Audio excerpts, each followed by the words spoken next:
Bruno, how do I make my first million? Guys, Bruno's going to answer that for you here shortly. But welcome back to another podcast, another episode of the Outdoor Builders Podcast. Bruno, CEO of Empire Pavers, is with us here again. And I'm your host, Daniel Aviles, with Empire Pavers as well. Bruno, say hi to the listeners real quick. Thank you, D. Thank you, everyone, to watching our videos. Thank you for just believing in us, right? If you keep watching the videos, that means it helps us, and that's good. We hope you're enjoying it. Yeah, we really do. Like, we're trying to improve, and if you have any suggestions or things that you guys want to hear about, just send it over our way. You know, we want to get better on the stuff that we're doing. If there's any topics you want to listen, more topics you want to learn about, send it over our way. We'd be more than happy to discuss this. Exactly. You started this one differently, huh? I did. You like that? I caught you off guard. Yeah, I caught you off guard. What just happened? So that's good. Got to keep you on your toes. So $1 million. $1 million. Wow. That is, that's a big goal. Yeah. That's a big goal as a business owner, right? Yep. As a contractor, as an outdoor builder. Right. How do I make my first $1 million? First $1 million. Do you remember when you hit your first $1 million? Yeah, that's what I was trying to figure out. I hit my first $1 million when I was 23 years old. That's when I hit my first $1 million. And that was 10 years ago today. This year. Yeah. But I'll tell you this. I wasn't just looking for the $1 million, right? So people oftentimes ask me, like, okay, how do you reach $1 million? How do you reach $1 million in revenue? And if you really focus on just the money, I'm sorry, you're probably in the wrong industry. That $1 million will come as a reflect of everything that you're doing, as a reflect of everything that you sacrifice, your time, your family, and all those things to get to where you want to be, right? First $1 million, very simple. You go to work and you make that $1 million. Great. It's all right, easy. guys. Catch us here next week. So it's like, you just got to work. Well, Bruno, I got this. And like, I want a secret sauce. I want something special that no one ever told me, right? So I'll tell you what it is. The secret for that is basically you really doing what you love, like I talked before, and really going that extra mile, right? It's gonna get to a point when you start, like our industry, landscape and hardscape industry. It's gonna get to a point where it's more of a accomplishment, and the numbers become a result of what you're doing. But how do you know when to scale? It's the secret. Right? That's the secret. So when to expand, how to expand, when to scale. You can only do so much based on your own manpower, like meaning you doing everything by yourself. In order for you to grow in revenue and also grow as a business, you need to have the right people working with you. Okay. Right? So when you started expanding, when you started scaling out, when did you decide, okay, I can't do everything myself. I need to hire out, or I need to expand. I need to bring people on to my vision, to my baby. This is your baby. Exactly. Right? Yeah. When did you decide, okay, now it's time to expand? So it got to a point where you need to find out, in today's market price, what are people that, where can I find someone that's going to be worth $20 an hour, $25 an hour, that can do these things that's taking me 1, 2, 3 hours a day, right? Meaning I need extra people that can basically carry stones to the back of a house. That way I don't have to do everything myself, right? So now it goes from you getting progress in a job to you getting progress in the business, right? So you got to stop thinking about just a single job. You got to look at the overall scale. Overall scale is to basically get January to December, see the number in between, like how much money that I actually made this year. And then it's not about the amount of money at early on stage. Again, don't look at the money. Always look at how can I improve myself and find key people that can be those $20, $25 an hour people that can, like, your most important thing today is not how much money you make, it's your actual time. Like, how much is your time worth it? right? So if you let's say for example, or a great example here, I was laying a driveway, 1,000 square feet driveway, right? I could lay that driveway myself, like carrying the pavers from the pallet, bring it over to the driveway within 3 days, like me doing all the work. Wait a minute, what if I could get 2 extra guys or 1 extra guy and I can cut that time in half? So numbers that you got to put in consideration. Like, am I really spending the amount of money that I supposed to for this job site? How do I know that? By doing, of course, you got to do your numbers before you even start a job. But like, if you understand that cutting the time, again, time, most important thing, cutting the extra time that you're going to be spending going out there by half, that's big save. Well, but you paying those guys to be there. So it's like you still spending money to pay someone to help you. Get the knowledge. The knowledge is you're not driving to that job site 2 extra days or an extra day. Why? Because now you finish everything. By driving to the job site, now you got to take consideration your day once again. You got to take consideration the gas you're going to be spending. You got to take consideration the car usage, like the truck usage, the machinery. Like there's all this extra things that it might seem like just a day, but throughout the year, again, between January and December, you do that math. If every week you spend an extra day to finish a job, at the end of the year, you have easily 50 extra days for no reason. So now you got 50 days times 8 hours times how much do you pay yourself? Yeah. That's the number that you need to understand. Like, this is how much money that I could be saving either to just hire the right people. For example, the $20, $25 an hour guys, if the time that you wasted throughout the year, it's greater than how much you would pay those guys, that means you need to scale up by having the right people to help you. So you do the math, you draw the line, and it's like, now I know how much money I can make by just adding more people. And now it's scaling, right? So you figured out that you need to hire someone to help you out. Now, instead of you just doing one job at a time, you get to do 2 jobs. Correct. So instead of, like, let's say, for example, you said, hey, I saved an extra day a week, right, on average. That's an extra day of you going out, more estimates. Exactly. Growing the business and all that stuff, right? So now you have free time. You free up your time. And, of course, you're teaching those guys to do the right thing. That way you don't have to go back and redo it. Yeah. And then now you have extra free times for you to look up more jobs and more, things. But before you get to that position, you need to have the right people to help you with your day-to-day basic stuff. Meaning demoing, if you're doing the estimate, you're the only one that can do the estimate when you start. If you're doing the job yourself, well, wait a minute, you can have people helping you do the job. You go there, bring 2 guys, do the demo. The next day you show up to do the installation with the same 2 guys and gone, right? By the time you're finishing those jobs, and again, I spend a lot of time going after 5 p.m., finish my whole job, finish the day.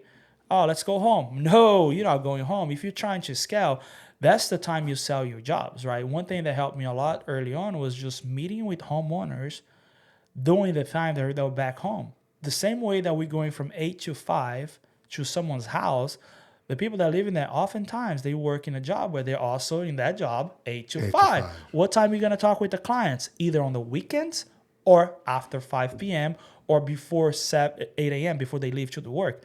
And I usually don't like to talk with people early on in the morning because they're always in a rush, meaning I got to drop my kid at school. I got to do this, this, and that. But if you talk with them after 5, so you get to see them, they're home. Even if they had a really tough or long day, it's like, oh, I'm already home. Like, let's talk about this stuff. So it's like they don't have an agenda to follow up on, like, oh, I got to get going, or I got to leave, or I got to go somewhere. They're already home, right? So find the right people to help you. That's the first step. Once you find the people that can do $20, $25 an hour things that you could do it, I mean, instead of you doing it, you can just pay someone to do it, like carrying stones, installing the pavers, like installing the sod, whatever it is. Like, we're using pavers as an example. The next thing is, like, now you have free time. Those free time is not for you to just go and have vacation. Big problem early on, like you start seeing money coming in. I close a $15,000 deal, $20,000 deal. Oftentimes, oh, I got 20 grand. Oh, I have 15 grand. No, you don't. No, you don't. That's the job money. And majority of the business go bankrupt. They don't operate it more than 2 years because of that reason. Everyone thinks like, oh, I got 20 grand. No, you don't. It's the job money. Like you're getting a percentage of the job. And that's going to be a different topic that we can talk later. Like, Yeah. how do I pay myself? That's one thing that's going to be separate from this today's episode, because you need to really know how much money are you worth it, right? Yeah. In order for you to scale up to this next level. So you find the people that can do $20, $25 an hour. Now you have free time. Free time is not for you to waste it. It's for you to be productive, meaning 5 p.m. meetings with homeowners, new estimates and generating new leads and doing all the actual work, the booking. Like, I used to go home 5, 6 p.m., have dinner with my wife, put my kid to bed, and 10 p.m. into 1 in the morning, midnight, sometimes only into 11 p.m., I was just doing my day-to-day thing. Bookkeeping, making sure that everything that I purchased was there, checking the credit card, like doing my bookkeeping all by myself. Why? Because I couldn't afford a person yet to handle that department. Then as I grew more, now I have more extra jobs. I did 2 crews. And then now with 2 crews, I need a CPA. I need someone that can help me with bookkeeping with my numbers. So the first thing is probably the most important thing is to have someone that's tracking everything for you. You can only do so much. It gets to a point where it's like I can't really do it. So you would suggest, and sorry to cut you off, but you would suggest that the first thing, if I'm a contractor and I say, Bruno, okay, I'm ready. Yeah. I'm ready to expand. The first thing that you would suggest is finding a labor, someone to help you. Okay. Like someone that can do that $20, $25 an hour. somebody that can free up your time. It's going to free up your time. And again, that time that you're getting free, it's not for you to just go on vacation every weekend. Okay. It's like you're not stable yet. So that time, it's actually for you to be more productive with the business, right? Okay. Getting more estimates and growing the business, doing more sales. Okay. So after the labor, I got my guys on the field. They're trained. Yeah. I trust them. Now what? Yeah. So now, once you understand that they can handle the job, you can't really be away from the job site until you have a project manager. A project manager is going to be someone that's going to be your eyes in that job. So anything that happens with that job, you need to find a second leader. In this case, like it can be a crew leader. It don't need to be an actual project manager, but it needs to be someone, a foreman that it's going to handle anything that happens in that job site, right? Now, you're not there every day. You're going there, but you're going to that job and then 2 other jobs, right? That's what I was doing. But you're making sure that you go back and forth in those jobs throughout the day, not necessarily being there physically, but like on the phone with the foreman, sometimes the homeowner asking questions, right? Early stages, like you're still doing everything, a little bit of each, because you can't just do everything 100%, and then you delegate. Learn how to delegate things for those $20, $25 an hour. And then as you have a foreman or a project manager, now you're talking $30, $35 an hour, right? You have a CPA, now you're paying them by the book. And always have everything in paper. Like, just don't do cash. Like, cash is the thing that's going to always hold you back. Cash really... let me take that back. I'm saying is you can do cash, like nothing wrong with that. But in order for you to track cash, it's so hard. Like it's almost impossible for you to know exactly where every single cent went. So find the project manager. That's the second line, or foreman in that case, for you to keep growing. Right now you have even more free time, and then what you're doing now is like, maybe I should actually get a marketing company or someone, or post ads on YouTube or Facebook or whatever ads, or hire companies like, for example, I'm giving you guys tips now. House, they're really good. Home Advisor, really good. Angie's Lead, right? Angie's List. So there's so many companies out there today that can help you with the marketing. You pay them, 50, 70, $100 a lead, and then you go there and do the estimate, right? And now it's like you mainly focus in sales. Business needs to sell in order for them to grow. And we know that, right? If you're not selling it, you can know how to do everything. You can know how to do the job, but it's like you don't have any jobs coming in. How are you going to scale if you're not selling it? You have to sell. Sell is the most important thing for a business. Otherwise, business will die within a few years. Yeah. Right. And then maybe that's something a later episode that we could dive into. I know I love talking about sales. Bruno loves talking about sales. I love sales. We could dive into more topics on how to hire the right salespeople. Yes. Right. How to grow your team. Yes. Different Yeah. strategies that we could go over. Yeah. My experience in sales and Bruno's experience in Yes. sales are vastly different, but many years. Yeah. So, and during summer, we're gonna again send out a course that you can do it, through our podcast, where I'm gonna step and walk with you hand by hand, step by step, with hands, holding your hands, step by step. How to start a business, how to beat you a 6-figure business in your first year. I guarantee you that. How to be into a 7-figure business, which is the $1 million that we're talking right now, and how to be in an 8-figure business, right? I done it, and I can help people get there. So, but that will take some time for you to understand. So that is a process. That is a steps that you got to follow it. But going back to our topic, it's like how to get to the $1 million. Again, get the guys that can help you. The $20, $25 an hour. Get a supervisor, foreman, someone that can handle your job when you're not around. It could be the foreman. It could be someone that's in the field that you trust, that knows how to speak English. That's very important to talk with the homeowner. Yeah. I have a lot of Latino guys that didn't speak any English, and I was like trying to manage everything through a phone, and homeowners oftentimes they get mad. Like, oh, this guy doesn't even speak English. How am I supposed to communicate with him? I'm asking him simple questions, right? And then from that point on, when you scale up, you have all these jobs coming in, you just keep adding people to your system. Usually, oftentimes, the workers that's there with you on a daily basis, they'll have a cousin, they'll have someone that they know that like, this guy is looking for work, and this guy knows how to do gardening, or this guy knows how to do landscape, or this guy knows how to do pavers, right? So you have someone that knows that song, you got to know somebody that knows somebody. Yeah, I've heard those lyrics before, somewhere before. But you connect with the right people, and then you just keep adding people into the job, because you're growing, like you're selling jobs now. And one thing that I could say, like, avoid doing something is, if I could say something for you to avoid, for whoever's listening to this, is please do not overpromise things that you don't know. That can hold you back so much. What do you mean? Expand a little bit in regards to that. Great. So let's say someone has a patio. I want to do concrete in the backyard. Great. I'm doing a concrete patio in the back. Do you know how to do pool? Yeah, sure. You never done pool before, and you're like, I'll figure it out, right?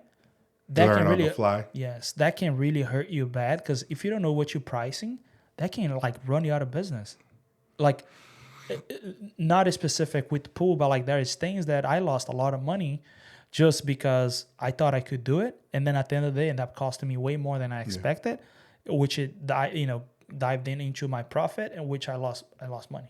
I lost money on the job site. So do not overpromise things that you don't know what you're talking about, and that can really hurt you big time. So if you keep scaling up like this, as you find the right guys to work with you, as you find a project manager, you just copy and paste the same format. Go to the same process, right? This is a process they start creating inside your business early on. And then, okay, I got two. In a crew should be a minimum of 3 guys. It can't just be 2 guys. It needs to be a minimum of 3 guys. 1 guy being responsible for the other 2. And that guy will run that project as if it was his company. Why? Because he wants to show up and show you that he can do it, because he wants to get more money, and then more responsibility, more money, and that's usually how it goes. So you have 1 crew with 3 guys, 2nd crew with 3 guys, 4th crew with 3 guys. You just keep growing, and that way you have, let's say, 4 crews of 3 guys each. You have 4 guys reporting to you what's happening on the job site, and then, of course, with the contractor license, you got to check on the jobs, make sure everything is done right. Because if anything goes bad or go wrong, the homeowner comes back on you, right? And that's why you need insurance, workers' comp, and that's what we talked about before. You have those 4 guys. I guarantee you, if you keep the process going, you make easily your first $100,000 in the first year. And we're gonna talk in another episode about how can we get to those leads? Like, is there any marketing strategy that I use? Yes, of course, there's tons of marketing strategies.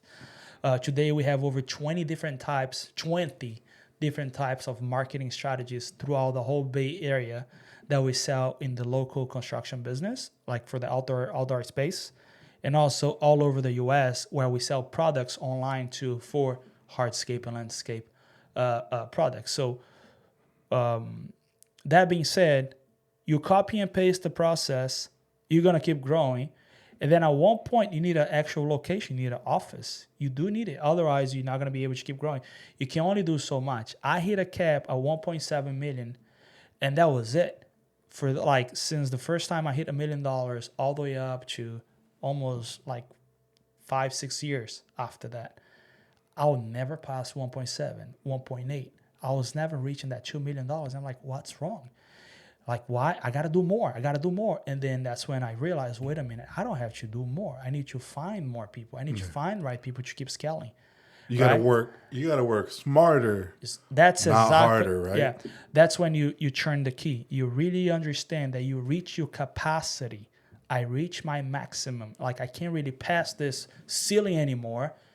I'm hitting this number every year, 2 years in a row, 3 years in a row. And now it's like, what should I do?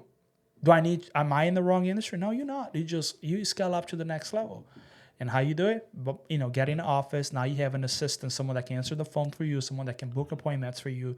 You have an in-house CPA, someone that's helping you on the day-to-day transactions. Because, as money comes in, now that money got to go somewhere. It needs to be linked to projects. It needs to be linked to specific things that you're doing at that project, right?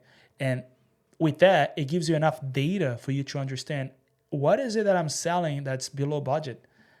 And then I have meetings today with our director of sales. We have meetings with our marketing department, and also with our chief of CFO, Chief Financial Officer. Yeah, but based on they'll tell me, this pergola that you're selling, it's really not making any money. Like, all margin on this is like 5%. So we got to pump up the price to this amount of money, just because it's not worth it for us to do it. And then, okay, let's upgrade the price list, right? So we're constantly doing that. And the only reason we can do that is because we have an in-house CPA determining this cost when specific for this pergola at this job. The job we done before cost us $8,000 for, 20 by 20 pergola. This one is costing us $11,000. And why is that? And of course, there's inflation, all the price difference. Places where you buy the lumber from, maybe Home Depot, it won't be the right choice all the time. Maybe you have a local lumber guy that can get you a better deal. So those are the things today that I study, and I was able to scale up the business to an 8-figure business because I was smart enough to just go pin item by item and really understand, is this item making us any money, or is this just something where we're just doing to make the client happy, right? Yeah. So that's basically what it is. You copy and paste, you scale, you hit a ceiling, I can't really pass on this. What is it? Where is the area in my business that I need to grow today in order for me to pass that cap? And then you find out, because you know that you need to progress more in one area than the other. Then you hire the right people. Okay, I need help in this area right here. Help me get my business to $5 million. Okay. And then that person comes in, and then another person. So that's how you scale. You mentioned, okay, we got to hire the right people. Yeah. Right. Mm-hmm. And that's a question that I hear. Yep. I'm sure not every person that you hired, is a knockout superstar, knocking it out of the park and doing everything to you 100% capacity or 100% to your liking. Yeah. How do you determine which people to hire? Now, in the field, I can imagine, and you can correct me if I'm wrong, you have more experience in the field than I do. Yeah. It's a little bit easier to determine if somebody on the field is going to work out. Yeah, you can tell. You can tell the first day this guy's so many things that I've seen it throughout the years. I have guys asking me, hey, would you pay me $400 a day? And I'm like, look, dude, I'm not the one making you salary. You're the one that got to come here and show me what you can do. I wish I can pay you $1,000 a day. Mm-hmm. Just because if I'm paying you $1,000 a day, you got to be bringing in a minimum of $10,000 a day, right? So it's the way I hire people is I don't hire people that only thinks about adding to the business. Meaning, when it comes down to office and paperwork and things that I need help with, on a daily basis, I'm not hiring someone that's gonna come here and just add on to the team. I hire multipliers, people that's going to come and multiply the knowledge. They'll multiply the income. They'll multiply everything around them. This is wrong. I see a problem and I'm going to resolve, and this is how we're going to do it. Don't bring me the problems, bring me the solutions. I know there is a problem. That's why you're here, right? So that's like for inside staff and people that's gonna help me with the booking and paperwork stuff. Out on the field, out on the field, there is people that's like one. They say one thing for business owners is an employee always gonna think that you're not paying them enough money. An employer is always thinking that you overpaying them too much money, and that's real, and that's real. It takes some time for you to understand the business. Like, let's say your labor show up today. Hey, Bruno, give me a work. Sure. What do you know how to do? I know how to push a wheelbarrow. Whatever. Okay. So you're regular labor. Yes, I guess.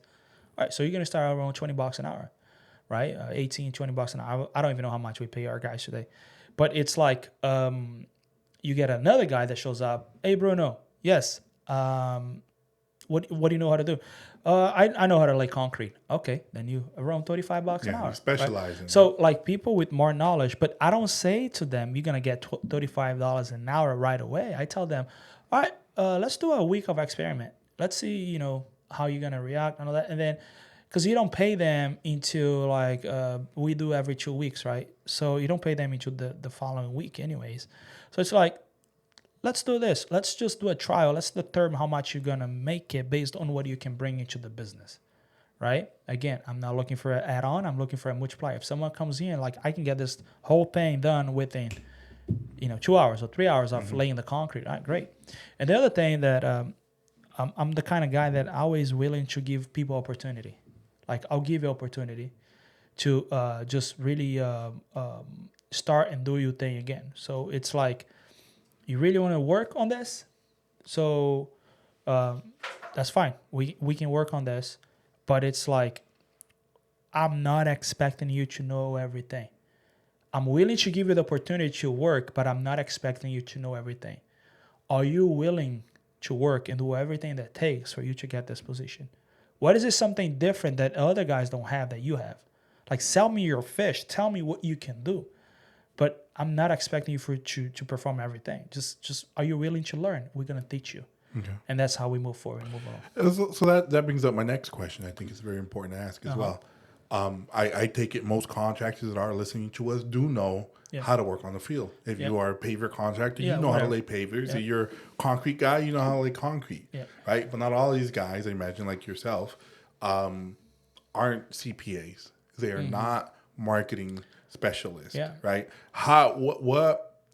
What key factors are you looking for in somebody that is working in that you may not know 100% how to do, how to balance a book or how to carry how to run a marketing campaign or something like that? How do you determine these are the characteristics that I'm looking for in the person? Okay, so like they know how to do the work, but they just they don't know how to run a business. Is that what you're saying? Correct. Yeah. Okay, so they're expert laborers. That's how I call them. Expert laborers are the people. It's like you show up to a place and then, like I was doing for example, I was doing a commercial job in Napa. Right, we were doing this whole shopping mall. We laid about 300 yards in a day of concrete, and then you see other people there, right? And then you have those guys that they have all the knowledge, they know everything, but they don't have a contractor license. So it's like, I know how to do the work, but it's just like I'm not willing to study enough to go and take my license. And those type of guys are like people that's being already educated by the industry themselves. So I mean, like they self-taught them how to do the work, which most of the time it is the right thing to do. But I classify them as expert laborers. Why? Because they can do the job 100% perfect, but they won't be able to run the business. Like they won't be able to read a contract or like a type of contract and do things like that. So it's like those are just expert laborers, and those type of guys. I'll say this: if you're starting, those can be someone that can come alongside you with the knowledge of how to do the paperwork and all that, and that person coming in as a partner to like execute the work itself. So those are like people that can really help you early on. But if you keep those people around for a very long time, you tend to start copying them. And if you want to really run a successful business, you got to bring people that can really help you go to the next level and scale your business. You can't just have someone that's like, I've been doing this for 40 years. Great. How much money you make a year? About 800,000. So it's like, yeah, something's wrong, right? It's a one-man show. Yeah. You don't want that for you, right? For your business. Unless if you're like, I want to give this guy opportunity to run a whole crew with just this field and whatever. Okay. Right?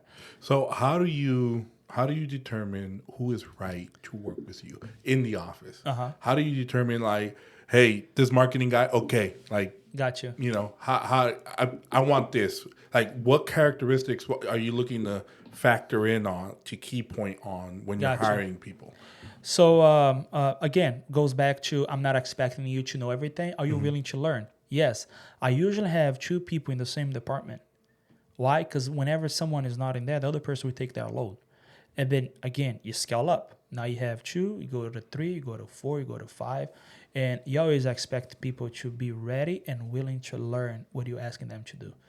So that's it, basically. That's it. Yeah, that's All it. right. Yeah, yeah. So again, just to recap really quick, when to expand, when you determine that the labor is going to save you enough time, Yeah. cost opportunities, Free up your right? time. Free Like up your time. learn how to free up your time. That way you can progress with the business growth.